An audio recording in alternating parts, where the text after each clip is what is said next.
may mga kabaro ka dyan na lilipat ng alyansa sa Vice President. Posible yon, Alvin. Kakayanin pa rin ng mga kaalyado ng administrasyon ang 105 na bilang. Ang masasabi ko lang, Alvin, walang 105 ngayon. Nako, mga kababayan. Ito na mga kababayan, mukhang naglilipatan na po sila no, sa panig po ng ating Vice Presidente. Itong mga congressman. Yan. Bago natin ipagpatuloy ito, huwag niyo po kalimutan mag-subscribe po dito sa ating YouTube channel. Yan, kumusta po kayo mga kababayan? Napaka-exciting ng magaganap po dito sa impeachment laban po dito sa ating Vice Presidente. Ayon nga po dito no, kay Rep. Lawrence Defensor ay hindi pa po umabot ng 105 para po ma-impeach ang ating Vice Presidente mga kababayan. At tinabi rin po dito na may mga posibilidad na lumipat ng bakod no, sa panig po ng ating Vice Presidente. At ito, pakinggan po natin itong buong pahayag po no, ni Lawrence Defensor mga kababayan.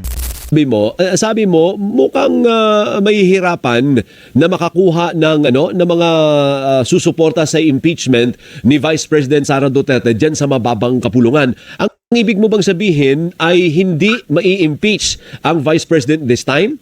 Nako, ito na 'yon. Alvin, ang announcement ng Vice President ay posturing yon para magkaalaman na kung sino ang mga kakampi niya at mga hindi niya kakampi sa Kongreso.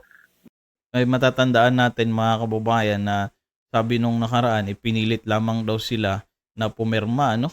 Bago magsimula ang impeachment hearings ng Committee on Justice, ang sabi ko na sa ngayon, siguradong mapupunta muna yan sa Committee on Justice, pero sa ngayon walang 1/3 na mag-endorse ng mga impeachment complaints. Oh, ayan. Walang 1/3 o walang 105. No, ito kasi yung magic number 105 dapat makabuo sila ng ganong numero mga kababayan. Hindi natin sinasabing hindi dadami ang endorsers dahil matagal pa naman ang deliberation sa Committee on Justice. Pero sa ngayon, walang 1/3 at maaaring dumagdag ito o maaaring hindi na rin. Kaya abangan natin kung paano ilalatag ang ebidensya at ang hearings ng chairman ng Committee on Justice. So ibig nyo sabihin kong posible talaga na may tumawid ng bakod. Ibig sabihin may mga kabaro ka dyan na lilipat ng alyansa sa Vice President thinking na siya ang magiging presidente pagdating ng 2028. Posible yon, Alvin, dahil sa kanyang announcement, she has strengthened her following and made sure na ang mga pwedeng maging kaalyado niya ay lumabas na ngayon pa lang. Sino ba naman hindi matitreaten yan mga kababayan? Laging maganda yung survey no na inilalabas dito sa kay Vice President Sara Duterte. Siyempre yung mga congressman nag-iisip na rin yan no, baka kung sakaling pipirma sila at maging presidente itong si Vice President Sara Duterte, manganganib talaga yung kanilang karera pagdating diyan sa politika.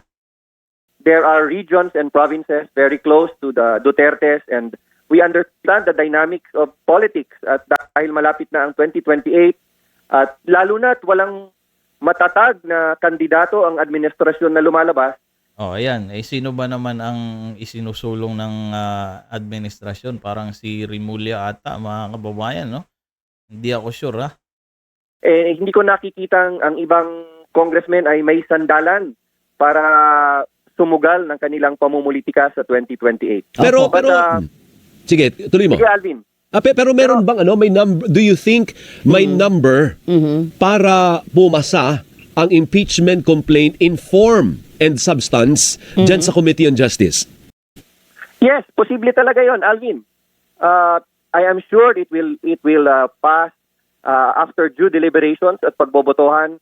Hindi ko lang masabi kung ano yung numero, pero base sa aking personal na assessment ay after makinig, sa tingin ko, sufficient in substance ito. At ayaw ko lang pangunahan ang botohan sa ating komitiba. So mukhang pwede doon sa komite, pero pagdating sa plenaryo, ano sa palagay mo, kakayanin bang kumuha? Anong magic number para ma-impeach ang Vice President? Kailangan at least ng 105 members who will endorse the impeachment complaint pagdating sa plenaryo.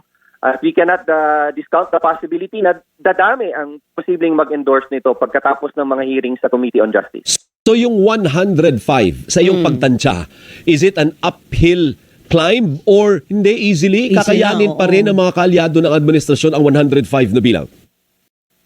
Ang masasabi ko lang, Alvin, walang 105 ngayon, but there could be a creeping endorsement during the course of the deliberations and during the plenary debates. Kaya, alam mo, maraming posibilidad, araw-araw nagbabago, at depende din yan how the committee will tackle the impeachment complaint. O ayan mga kababayan, no, talagang mahihirapan na sila na makalikom ng 105 votes para ma-impeach po itong ating Vice Presidente. Kasi isa ngayon, wala pa daw pong 105. Ababito ko muna, isa na lang pa Okay, rin go. Bakit mo nasabi na walang 105? Sa ngayon, Alvin, hindi ko nakikita kasi isa, dalawa o tatlo lang ang nag-endorse pa ng impeachment complaint.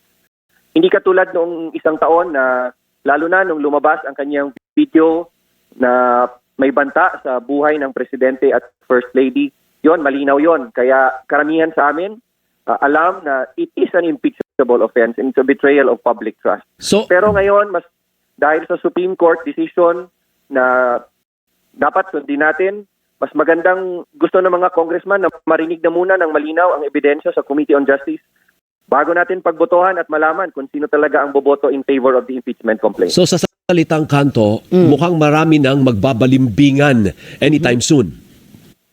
May posibilidad yon. Pero alam mo naman, marami din namang maninindigan sa kanilang paniniwala. Kaya I do not lose confidence that it will have a good deliberation and good debates during the Committee on Justice. Alright. Kung ano naman po masasabi ninyo na yan daw ang pagiging number 1 sa survey o siya yung merong upper hand ngayon, ay tila baga ay isang sumpa. Kasi wala pa po daw na nanguna ng maaga na nanalo.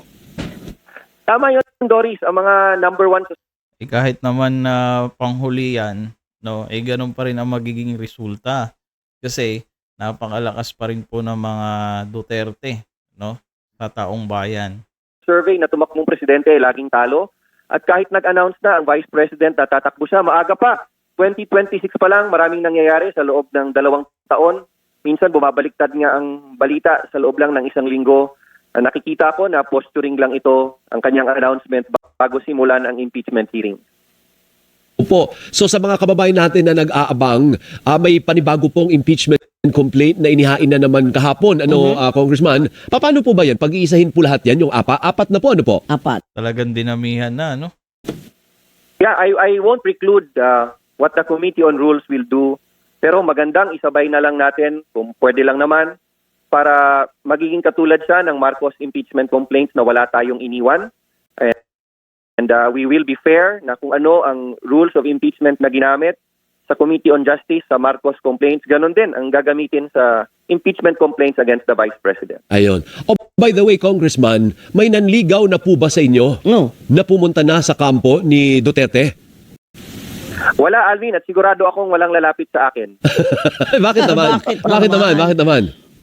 Kasi ngayon pa lang I am declaring my support for Leni Robredo in 2028. Ayun. Oo, kasi parang sa Iloilo ata ito Kasi yung karamihan din dyan halos sa Iloilo, suportado yung mga pinklawan. Walang lalapit ng iba sa akin. So malinaw na yon. Pero ang sabi ng political analyst na si Llamas, Llamas, si Ronald Llamas, sabi niya gumagalaw na raw yung kampo, yung Duterte camp, may gumagapang na. Parang kumbaga forgive and forget. Kahit pumirma pa kayo dati sa impeachment complaint, walang uungkatin. Basta suportahan lang siya sa mga susunod na buwan o susunod na taon, Congressman.